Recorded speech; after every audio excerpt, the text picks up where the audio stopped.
We have full product line of hydropneumatic tools for small sizes, for large sizes, but really what I wanted to focus today is on measurement and detection. How do we know that that tool is functioning properly? So we recommend to every customer that they use a hand tool calibration unit, okay?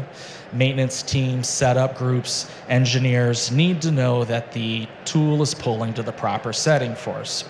So this tool allows you to select the style and type of rivet nut, drive the installation tool into the calibration unit, pull the trigger, and it will read out what the pulling force is of the tool. If it's not to the proper setting for that specific rivet nut, you adjust the tool until it is achieving the pull-out force that you require. So the detection on this is relatively low, right? You're not actively monitoring the application. But I can tell you virtually every manufacturer we go into does not have their tools set up properly. So when we get into the floor, one of the first things we do, go on all the sites, measure what the actual pulling force is of the tools, and make adjustments from there.